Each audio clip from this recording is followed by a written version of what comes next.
जी, इस टाइम मौजूद हैं यहाँ पर एक नौजवान के साथ जो एमपी नज़र गौरव बुगटी के साथ यानी आज से पहले तकरीबन 2006 से उनके साथ हैं। जो इस्लामाबाद में धरना हुआ वहाँ पर भी ये मौजूद थे। उसके बाद जो है ना कश्मीर धरने में उनके साथ थे और उसके बाद जो डेरा बुगटी में मौजूद थे काफ़ी अर्सा यहाँ पर भी उनके साथ एक्टिविटी उनकी ज़्यादा थी। फिर ये ख़ुद बज़ात एक कारकुन भी हैं और एमपी नज़र गौरव बुगटी के एक नज़रियाती कारकुन भी हैं। तो इनसे आज पूछते हैं कि आप इनके साथ रहे हैं, आपको मालूम है कि इससे कबल और इस टाइम आप दोनों हालात को एमपी नज़र गौरव बुगटी की नज़र से किस तरह देखते हैं? सिद्दीक बुगटी जो काफ़ी सोशल मीडिया के एक्टिव भी हैं और एक ज़िम्मेदारी भी उनके ऊपर ज़्यादा आ जाती है कि हक़ाइक़ और असलियत आवाम के सामने रखेंगे। जी सिद्दीक बुगटी। जी, सबसे पहले तो मैं आप और तमाम बुगटी कौम को मुबारकबाद देता हूँ कि आज हमारे कायद जो है ना वो सोशल वेलफेयर के मुशीर मुकर्रर हुए हैं। जी, और इसके बाद अब मैं अगर कारकर्दगी की बात की जाए तो अल्हम्दुलिल्लाह हम काफ़ी मुतमईन हैं। इन्होंने जो मौजूदा मुख्तसर सी 3 सालों में जो काम की हैं, मैं कहता हूँ अगर पिछले 12 से 14 सालों को जब देखा जाए तो उसकी बनिस्बत ये काफ़ी ज़्यादा है। उससे पहले अगर हम देखें 2018 के इलेक्शन से पहले तो बुगटी ट्राइब अपने डिस्ट्रिक्ट के अंदर ऐसे रहते थे जैसे वो एक सी नो-गो एरिया में हैं। अपने घरों के बाहर जाना तक गवारा नहीं करते थे। मगरिब के बाद हर कोई अपने घरों में बस ऐसे छुप कर बैठते थे कि कहीं हमें कुछ हो ना जाए। लेकिन अल्हम्दुलिल्लाह इस वक़्त ऐसे हालात हैं, हमारे देहात के इलाके तकरीबन सारे आबाद हो गए हैं। यहाँ डेरा बुगटी से 10 से 15 किलोमीटर की दूरी पर मरव इलाका है, वहाँ पर आबादी होता है, खेती बाड़ी होती है, गंदम होती है बारिशों पर। तो अगर उस फ़ायदे को देखें, ये भी तो एक कारकर्दगी में आ जाता है। इसमें न सिर्फ किसान को फ़ायदा होता है, ज़मींदार भी इससे बेनिफिट्स लेते हैं, लेकिन हम लोगों ने किस चीज़ को अपनाया हुआ है कि मेरी ज़ात या मुझे कुछ दिया तो वेल एंड गुड, अगर होल ट्राइब के लिए कुछ किया तो जी नहीं, ये नहीं, वो नहीं, ऐसा नहीं है। इसके साथ अगर देखा जाए रोड, पहले हमें कोयटा जाने के लिए यहाँ से कश्मीर फिर इस तरह घूमना पड़ता था, लेकिन अब हमारा बीच का जो पट फीटर वाला रास्ता है अल्हम्दुलिल्लाह वो भी खुल गया है। ठीक है, कच्चा है, वक्त लगेगा थोड़ा पक्का होने में, स्टार्ट हो गया है, जाते हैं यहाँ से। इससे हमारे तकरीबन 3 से 4 घंटे बच गए हैं। इसके साथ हम लोग चले जाएँ फेलावग, पहले हमें जाना पड़ता था डेरा गाजी खान, यानी कि 24 घंटे तकरीबन सफ़र करना पड़ता था या 12 घंटे कुछ इस तरह। अब हम यहाँ 4 घंटे में अपने डिस्ट्रिक्ट के अंदर फेलावग चले जाते हैं। तो मैं कहता हूँ इस तरह मजमूई कारकर्दगी को देखा जाए, न कि अपनी ज़ाती कारकर्दगी को देखकर, अपने ज़ात को देखकर ये सोचा जाए कि जी हाँ अच्छा कर रहा है, हाँ जी नहीं मेरा काम नहीं हुआ, नहीं कर रहा है। और कुछ ऐसे काम बेहतरीन किए हैं जो मैं आगे चलकर उनका ज़िक्र करूँगा। ये एक तासुर दिया जा रहा है नौजवानों के ऊपर कि बेरोज़गारी है, नौकरियां नहीं हैं। मेरे ख्याल में ये इमरान खान की हुकूमत में तो हमने कहीं भी नहीं सुना है कि फ़लाँ जगह पर पोस्टें हैं या फ़लाँ जगह अनाउंस हो रहे हैं, लेकिन उनके ऊपर कोई कार्रवाई अमल में नहीं आ रहा है। तो ख़ासकर ये हमारे डिस्ट्रिक्ट डेरा बुगटी में जो बेरोज़गारी की शरह काफ़ी हद तक ज़्यादा हो गया है, तो इसके ऊपर इस टाइम जो लीडरान की जो नज़रियात है या जो उनकी सोच है, वो नौजवानों के लिए क्या सोच रहे हैं? जी देखिए, हमारा जो डिस्ट्रिक्ट है उसमें 4 गैस फील्ड हैं। हमारा सबसे जो बुनियाद था या हमारी जो सबसे ज़्यादा फ़ोकस थी पहले भी और अब भी इन्हीं गैस कंपनियों पे थी। गवर्नमेंट मुलाज़मीन ऑलरेडी इतने ज़्यादा नहीं थे। ज़्यादातर ये गैस कंपनी पीपीएल, ओजीडीसीएल थे, लेकिन ये मुकर गए हैं। ये अब वो नहीं मान रहे हैं। ये हमारे कायदीन ने ऑन द ग्राउंड असेंबली हर जगह पे बात की, आवाज़ उठाया कि हमारे जो राइट्स हैं वो नहीं दे रहे हैं, नहीं दे रहे हैं। जो सरकारी मुलाज़मीन की बात की जाए तो वो पाकिस्तान से हटकर अगर बलूचिस्तान को देखा जाए तो वो और पीछे है। हमारा डिस्ट्रिक्ट भी ठीक है, पीछे है, लेकिन रिसेंटली कुछ पोस्ट आए हैं जिसमें हमारे पुलिस थे और इसके साथ साथ लेवीज़ फोर्सेस के थे और 3-4 और थे जो हमारे कायद ने कुरंदाजी करके गरीब नौजवानों को दिए हैं। मतलब जो जिसके नाम आए थे कुरंदाजी में, न कि किसी अपने ख़ास वज़ीर मशीर को नहीं दी है, कुरंदाजी की है। तो ये हो गया। इसके बाद जो स्टेम प्रोजेक्ट हैं जो पूरे डिस्ट्रिक्ट लेवल के हैं, इससे पहले तो मेरे ख्याल में कोई चंद रोडें बने हैं जो आम आवाम तक भी ये मालूम है। तो इस टाइम जो बड़े-बड़े प्रोजेक्ट हैं वो डेरा बुगटी हदूद के अलावा ये पूरे डिस्ट्रिक्ट में कहाँ-कहाँ तक हुए और मज़ीद आगे जो ये नए बजट है इसमें क्या-क्या जो है ना पेश होंगे? हाँ बिल्कुल, अगर पिछली हुकूमत के देखा जाए तो सिर्फ मेरे ख्याल में जो गली हैं, शायद गलियों तक काम हुआ हो, लेकिन जो डिस्ट्रिक्ट लेवल वर्क हो वहाँ कुछ नहीं हो। अभी हमारा यहाँ से जो रोड जाता है डेरा बुगटी टू लाड़ी क्वेटा, फिर राजनपुर, यहाँ से हमारे एमएनए साहब ने जो एक तजवीज़ दी है इमरान खान साहब को, तो इंशाल्लाह वो जल्द हो जाएंगे, सीपेक बन जाएगा, तो ये एक बहुत बड़ी कारनामा है। फिर उधर से हमारे कोल्लू से पीर सूरी के दरबार पे एक बेहतरीन रोड आ रहा है, यानी फिर हम कोल्लू भी 1-1.5 घंटे में पहुंच जाएंगे। हमें वहाँ राजनपुर, डेरा गाजी खान, फोर्ट मरू जाने की ज़रूरत नहीं होगा। और अब पट फीटर का जो रास्ता है माशाल्लाह उस पे भी काम चल रहा है। मुझे तकरीबन हो रहे हैं, कल मेरा वापसी था, 1-2 दिन हुए हैं, तो मैंने देखा वहाँ पे भी काम चल रहा है। तो ये बुगटी कौम के लिए तो एक अहम चीज़ें हैं और इंशाल्लाह ये अगर हो रहे हैं तो ये एक समझो कि लोगों के लिए भी फ़ायदा होगा। तो इस टाइम जो जमहूरी वतन पार्टी के जो अपने कारकुनान के अंदर एक बेचैनी जो फैलाई जा रही है, कहेंगे तो जानबूझ के कुछ अफराद हैं जो अपने मफादात के लिए कहें या अपने ज़ाती चीज़ों के लिए वो जो है बार बार कायद के ऊपर तनकीद भी कर रहे हैं। हमने काफ़ी जगह पे व्हाट्सएप ग्रुपों में, इसके अलावा फेसबुक में भी देखा है।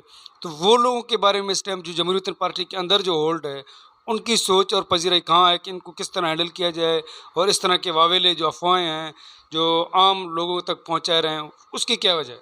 जी उन लोगों की जो बातें हैं उनकी रिप्ले यानी जवाब मैं दूंगा आवाम को। इस वक्त हमारे कायदीन ने तकरीबन अनलिमिटेड अनगिनत ऐसे पेशेंट आए थे, मरीज़ आए थे जो सख्त शदीद हालत में थे, गरीब थे, न पूछा कौन हो, कहाँ से आए हो, आया मुझे वोट दिया नहीं दिया, किस ट्राइब से हो, बुगटी में कौन सा कबीला है या किस ब्रांच से हो, नहीं, जेन्युइन रीज़न देखा, मेडिकल जो सर्टिफिकेट थे वो देकर उन्हें कैश की सूरत में बैलेंस दिए उनकी इलाज के लिए। इसके साथ साथ स्टूडेंट्स 80% जो हमारे डिस्ट्रिक्ट के बाहर स्टूडेंट पढ़ रहे हैं, डिस्ट्रिक्ट से बाहर 80% की फ़ीस अल्हम्दुलिल्लाह हमारे कायद अपने पॉकेट से पे करते हैं, न कि किसी गवर्नमेंट फंड से। और ये जो इलाज के लिए भी मुहैया करते हैं वो भी अपने पॉकेट से करते हैं, न कि किसी गवर्नमेंट फंड से। तो जो इस तरह की बातें करते हैं वो चाहते हैं कि कुछ चीज़ें हमारी अपनी पॉकेट में आए, आवाम की बजाय हम तक पहुँचे, हमें डायरेक्ट मिले, हम खाएं, ना मिले तो हम ये कहें जी कुछ नहीं कर रहा है, कुछ नहीं हो रहा है। मैं कहता हूँ इतना कुछ कर रहा है इन 3 सालों में, अगर देखा जाए तो पूरे, मैं चैलेंज करूँगा, पूरे पाकिस्तान में किसी एमपीए ने अपने अवाम के साथ इस तरह डिलीवर नहीं किया जिस तरह हमारे डिस्ट्रिक्ट डेरा बुगटी के एमपीए कर रहे हैं। अवाम को एक तो ये प्रॉब्लम होती है जी, हमारे वॉइस मैसेज की रिप्ले ही तक नहीं देते हैं या सीन नहीं करते हैं। काइंडली आप लोगों से रिक्वेस्ट है, वो एमपीए हैं, उन्हें गवर्नमेंट को भी डील करना पड़ता है हमारे लिए, यानी हमारे डिस्ट्रिक्ट के लिए। या वो बैठकर सारे दिन हमें हमारी वजूहात और हमारे एसएमएस के रिप्ले देता रहे या वहाँ भी कुछ काम करे। जिसके जेन्युइन इश्यूज़ थे मेरे ख्याल में उनको उसी सेकंड वहाँ उनको जवाब मिलता है।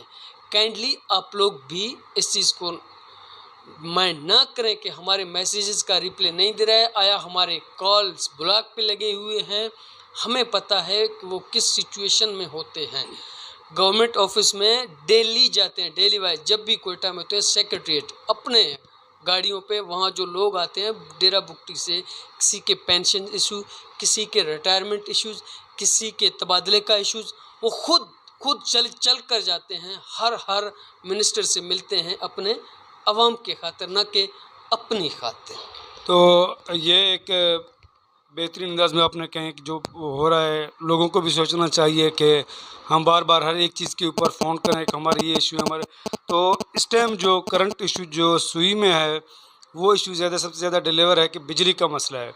तो इस टाइम बिजली क्योंकि वहाँ की जो इंतज़ामिया है वो आवाम को बिजली सही तरीके से मुहैया नहीं कर रहा है। जिस तरह डेरा बुगटी में भी 24 घंटे में जो है ना तकरीबन 16-16 घंटे लोड शेडिंग है, लेकिन फिर भी 8 घंटे तो मुयस्सर कर रहे हैं। लेकिन सुई वाले बार बार ये कह रहे हैं कि वहाँ 8 घंटे तक बिजली नहीं है।